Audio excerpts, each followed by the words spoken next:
नमस्कार फ्रेंड्स। आज हम बात करने वाले हैं सीकर शहर की। आज का सीकर और पहले का सीकर। दोस्तों, ये बात है राव राजा कल्याण सिंह के बारे में। राव राजा कल्याण सिंह के बारे में मैं थोड़ा सा आपको बात बताना चाहूंगा। राव राजा कल्याण सिंह जो थे, उनका जन्म 20 जून 1886 को हुआ था। तत्कालीन राव राजा माधव सिंह का जो देहांत था वो 27 जून 1922 को जब हो गया था, तो राव राजा कल्याण सिंह जो है उनको 9 जुलाई 1922 को राजगद्दी पर बिठाया गया और शासन की बागडोर उनको सौंपी गई। और जब राव राजा कल्याण सिंह के हाथों में शासन की बागडोर आ गई तो उन्होंने सीकर ठिकाने को विकसित बनाने के लिए कई प्रोजेक्ट एक साथ शुरू कर दिए। उस वक्त शहर की आबादी लगभग 30,000 थी और सबसे पहले तो उन्होंने जो निर्णय किया राव राजा कल्याण सिंह जी ने, तो बारिश के पानी को संरक्षित करने का काम उन्होंने सबसे पहले प्रारंभ किया। राव राजा कल्याण सिंह सिर्फ साक्षर थे, ज्यादा पढ़े लिखे नहीं थे, इसलिए उन्होंने शिक्षा को बढ़ावा देने पर भी जोर दिया।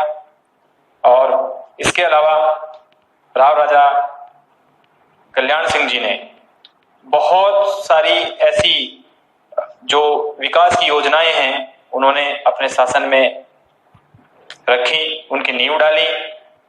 और आज हमारी सरकारों को, वर्तमान सरकारों को पहले का जो सीकर था, पहले की जो योजनाएं राव राजा कल्याण सिंह जी के द्वारा चलाई गई थी, उनसे कुछ सबक लेना चाहिए, उनसे कुछ सीखना चाहिए कि किस तरीके से शहर को उन्होंने विकसित करने के लिए, शहर को के विकास को बढ़ावा देने के लिए उन्होंने कितनी योजनाओं पर वर्क किया। एक साथ उन्होंने कई प्रोजेक्ट स्टार्ट किए और इन पे मैं अभी प्रकाश डालूंगा आपको।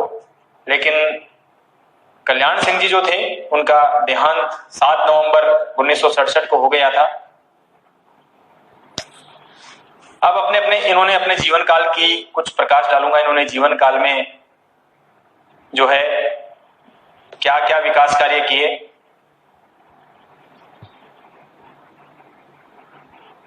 आप सभी को पता है हमारा राजस्थान पहले कभी राजपूताना हुआ करता था और जब राव राजा कल्याण सिंह जी को 9 जुलाई 1922 को हमारे सीकर के विकास की बागडोर, शासन की बागडोर सौंपी गई, तब उन्होंने 1935 में राजपूताना की दूसरी नगरपालिका सीकर को ही बना दिया था। शहर के विकास के लिए 7 महकमे थे, हर कर्मचारी की जिम्मेदारी तय थी और लापरवाही करने वाला जो कर्मचारी होता था उसको हर दिन 1 आने का जुर्माना लगाया जाता था। यही वजह थी कि हर छोटी सी बात जो थी वो भी बड़ी गंभीर मानी जाती थी उस वक्त जब राव राजा कल्याण सिंह जी का शासन सीकर शहर पर था। और ऐसे ही करते देखिए, जो राव राजा कल्याण सिंह जी ने 1935 में जो नगरपालिका का गठन किया था, उनमें उन्होंने 6 विभाग बनाए थे, 6 महकमे बनाए थे उन्होंने। और जो पहली जो नगरपालिका का गठन हुआ, उनके जानकी प्रसाद जो मारू जी थे, उनको पहला अध्यक्ष बनाया गया और इसमें सभी जातियों को बराबर का प्रतिनिधित्व दिया गया और लगभग 20 पार्षद उन्होंने उस वक्त बनाए पहली नगरपालिका में। और इसके बाद 1946 सन में नगरपालिका के चुनाव हुए और उनमें मनमत कुमार मिश्र पहले निर्वाचित अध्यक्ष बने। राव राजा जो थे, उनके कार्यकाल के दौरान सीकर में पानी की निकासी अन्य ठिकानों की तुलना में काफी शानदार थी। उन्होंने परकोटे के अंदर चूने की 7 पक्की सड़कें बनाई हुई थी। पीने के पानी के लिए कुओं के साथ वाटर वर्क समेत तमाम इंतजाम किए थे, जिससे पेयजल की आपूर्ति प्रत्येक घर तक आसानी से हो सके। सूर्योदय से पहले जो था वो शहर की रोज सफाई हो जाया करती थी। उस वक्त सूर्योदय नहीं होता था, उससे पहले ही सफाई जो है वो पूरे शहर की करवा दी जाती थी।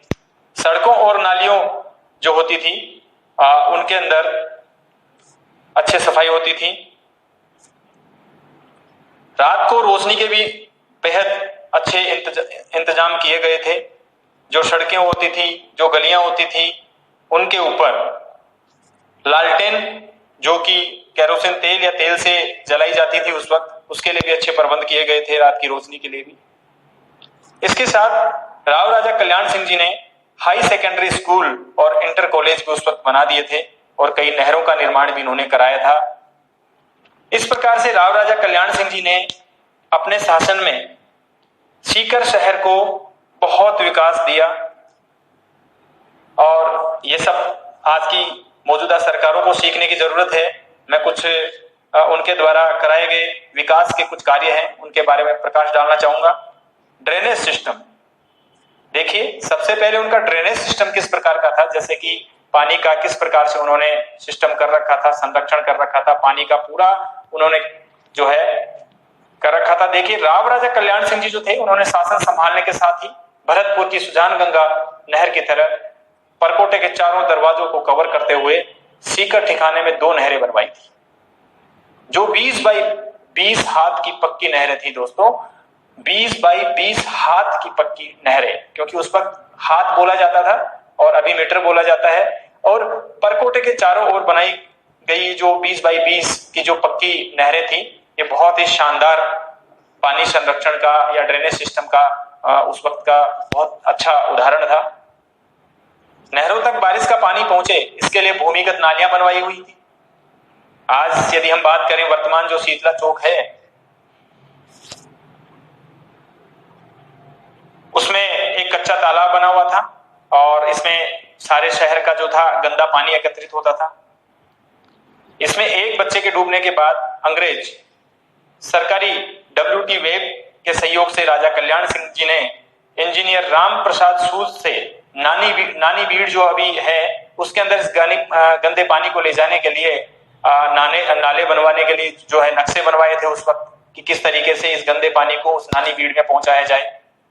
इसके बाद शहर में 2 बड़े नाले बनाए गए और मच्छर और नालियों जो कीचड़ में देखने को भी नहीं मिलते थे उस वक्त, मच्छर की बात करें हम, क्योंकि जब गंदगी नहीं रहेगी नालियों में तो मच्छर पनपेंगे नहीं, तो उन्होंने इस तरीके के बहुत अच्छे इंतजाम अपने शासन में किए हुए थे।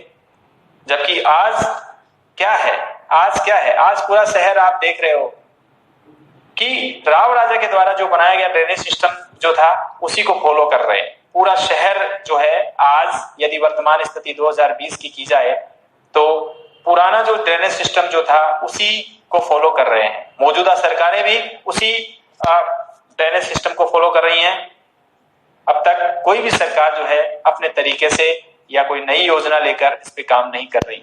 स्ट्रीट लाइट, देखिए दूसरा पॉइंट है स्ट्रीट लाइट का जो इन्होंने विकास कार्य करवाया। सीकर ठिकाने के आप सभी को पता है 7 दरवाजे हुआ करते थे उस वक्त, और जो दरवाजे थे वो और इसके अलावा जो गलियां होती थी उनको रोशन के लिए शासन की ओर से पूरी व्यवस्था थी। जो राव राजा कल्याण सिंह जी थे इन्होंने कल्याण सर्किल और जाट बाजार के साथ चौपड़ बाजार और सुभाष चौक जो है वो, इसके अलावा और भी जो गलियां होती थी उनमें गैस के हांडे जलाकर रोशनी करवाया करते थे। वहां पर गैस के जो हांडे थे, गैस की जो लालटेन हुआ करती थी जिनमें केरोसिन डाला जाता था, वो सब ये उन्होंने स्ट्रीट लाइट के रूप में, विकास के रूप में इन्होंने वो करवा रखी थी। और गैस की सप्लाई के लिए उन्होंने देखिए लाइन भी बिछाई हुई थी, जो गैस होती थी उनकी सप्लाई के लिए लाइन बिछाई हुई थी। गैस गोदाम का प्लांट गढ़ में बना हुआ था और उसके अवशेष आज भी गढ़ में मौजूद हैं। तो इस तरीके से देखिए स्ट्रीट लाइट का भी बहुत शानदार इन्होंने विकास की योजना इन्होंने बना रखी थी। पूरे शहर को उस वक्त, उस दरमियान लगभग रोशन कर रखा था। जबकि आज क्या है, नगर परिषद की मीटिंग में महिला पार्षद ने खराब स्ट्रीट लाइट लहराते हुए नाराजगी जताई थी। 75 साल में भी किसी भी पार्टी का बोर्ड बेहतर प्लान नहीं बना सका है, ये आज 2020 तक की बात है। इसके अलावा देखिए राव राजा कल्याण सिंह जी द्वारा पेयजल पर भी बहुत अच्छा जोर दिया गया था। पीने के पानी की समुचित व्यवस्था हो, इसके लिए भी उन्होंने बहुत अच्छा कार्य करवाया था। उन्होंने 50 कुओं का निर्माण, राव राजा कल्याण सिंह जी जो थे उन्होंने 50 कुओं का निर्माण कराया था उस वक्त, और इन कुओं के लिए कामदार तैनात रहता था। इन कुओं पर एक एक व्यक्ति की ड्यूटी लगी रहती थी उस वक्त। और शहर का सबसे बड़ा जो कुआं था वो था मांझी साहब का कुआं। सबसे बड़ा जो शहर का कुआं था वो बड़ा मांझी छाप का कुआं था और वही 1940 में हमीरजी कुएं को वाटर वर्क्स बना दिया गया था। और इसी के चलते क्या हुआ, 1940 में जो हमीरजी कुआं जो था उसको वाटर वर्क्स के रूप में बनाया गया था और शहर में 4 जगह मोटरें भी लगा दी गई थी, पानी को लेकर आती थी। और मांझी राठौड़ जो थे उन्होंने कुएं और ठटेरों के कुएं का पानी मोहल्ले तक लेकर आने के लिए बैलों की सहायता से बनी टंकियों तक पहुंचाया करते थे। तो इस तरीके से बहुत सारे कुएं जो थे ये बनाए गए राव राजा कल्याण सिंह जी द्वारा और इनसे पेयजल पानी की समुचित व्यवस्था चाहे वो किसी भी तरीके से की गई हो, लेकिन बहुत ही अच्छी व्यवस्था थी। जबकि आज आप समझ सकते हैं, आज 2020 चल रहा है, किस प्रकार की व्यवस्थाएं शहर में हैं आप सबके सामने हैं।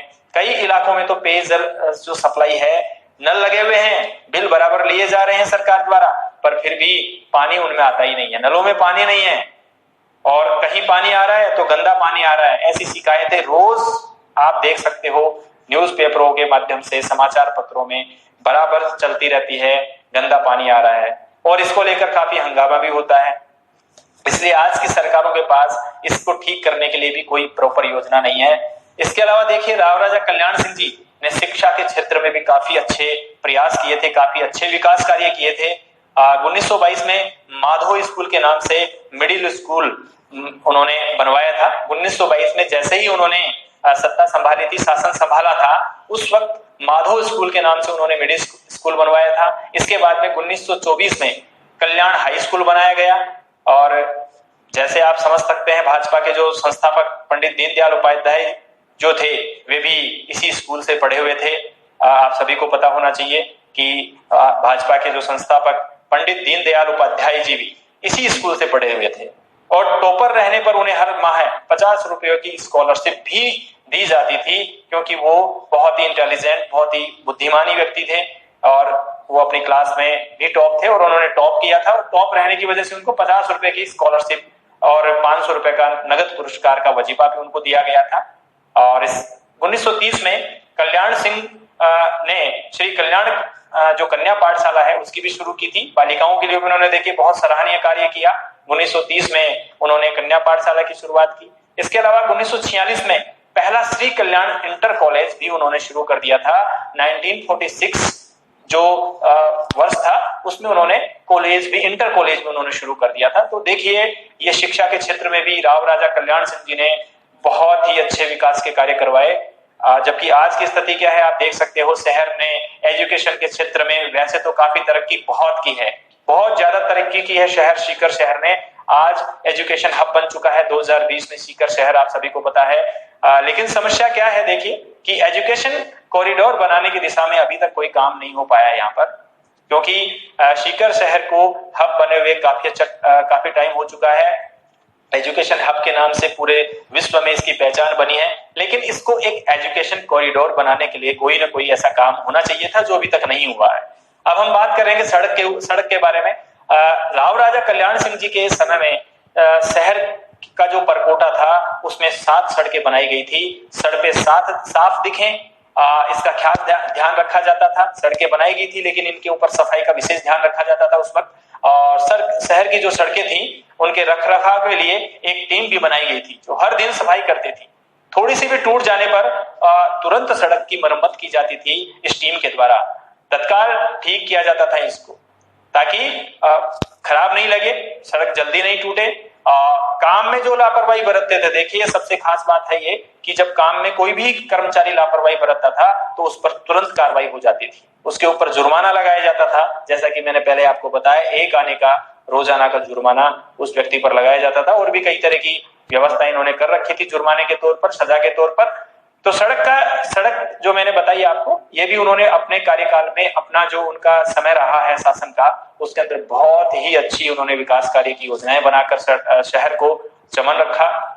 जबकि आज क्या है आपके सामने, आप समझ सकते हैं, जगह जगह सड़कें टूटी हुई है। 2020 में सड़कें आप देख सकते हो और कई जगह तो ऐसे हैं जहां 4 से 5 फीट के गड्ढे बने हुए हैं और 2 साल से तो सड़कें भी फिलहाल ठीक ही नहीं हुई, आपको पता होना चाहिए। और इसके लिए काफी प्रदर्शन भी हो चुके हैं, जैसा कि समाचार पत्रों के द्वारा रोज आप देखते हैं। कोई प्रॉपर योजना नहीं है। इसके अलावा देखिए एक और उन्होंने विकास कार्य करवाया जो था राजस्व कि किस प्रकार से राजस्व की आवागमन हो, किस प्रकार से राजस्व जो है वो आए। आप देख सकते हैं राव राजा कल्याण सिंह जी ने 6 तरह के जो कर थे वो लागू किए थे। 6 प्रकार के कर उन्होंने लगा रखे थे। इनमें व्यापारियों के लिए 3 प्रकार के जो कर थे वो थे, जिसमें राहदारी जो टैक्स था वो प्रचलित था। उस वक्त का राहदारी जो टैक्स हुआ करता था वो बहुत प्रचलित था, और ये टैक्स दूसरे ठिकानों से आने वाले माल पर लगाया जाता था। जो राहदारी होता था ये दूसरे ठिकानों से, दूसरी रियासत से जो हमारी रियासत सीकर में माल आता था, सीकर रियासत में जो माल पहुंचता था उसके ऊपर ये राहदारी टैक्स लगाया जाता था, और ये बहुत ही प्रचलित था उस वक्त।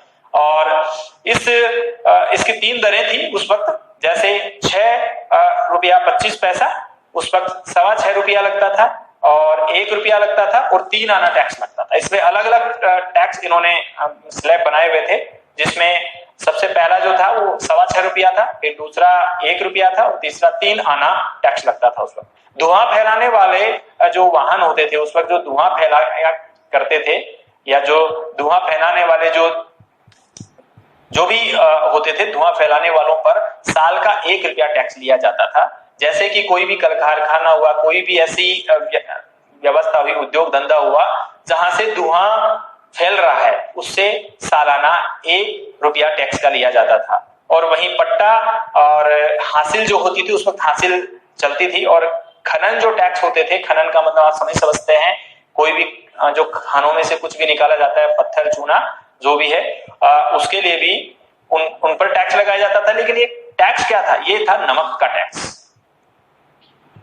तो ये इन साथ नमक पर भी टैक्स लगाया जाता था, नमक कर लगाया जाता था इनके ऊपर। तो आज की स्थिति आप देख सकते हैं, नगर परिषद जो है वो टैक्स तो वसूलती है, लेकिन शहर के विकास के लिए कोई योजना नहीं है इनके पास में। टैक्स तो बहुत सारा नगर परिषद के पास आता है, पर इसकी यूटिलिटी नहीं कर पाती है आज 2020 में। इसके अलावा इसे लेकर कई बार आपके सामने नाराजगियां भी आ चुकी है कि भाई टैक्स आप ले रहे हैं तो आप इसका क्या काम कर रहे हैं, इस टैक्स से क्या कार्य करते हैं। अब हम बात करेंगे राव राजा कल्याण सिंह जी द्वारा कराए गए बहुत ही अच्छे कार्य सफाई के बारे में।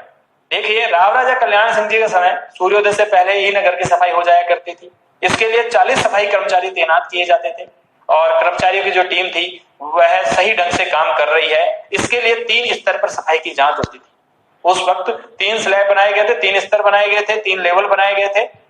उनके द्वारा ये चेकिंग भी की जाती थी इसकी प्रॉपर, कि सफाई प्रॉपर हुई या नहीं हुई। और थोड़ी सी गंदगी और यदि कोई लापरवाही उनको किसी संबंधित कर्मचारी से मिल जाती थी तो उसको जुर्माना भी चुकाना पड़ता था। और इसके अलावा देखिए, सैनिटरी इंस्पेक्टर जो थे उस वक्त सैनिटरी इंस्पेक्टर भी हुआ करते थे, और जो पहले सैनिटरी इंस्पेक्टर थे वो दुर्गा प्रसाद उपाध्याय जी थे।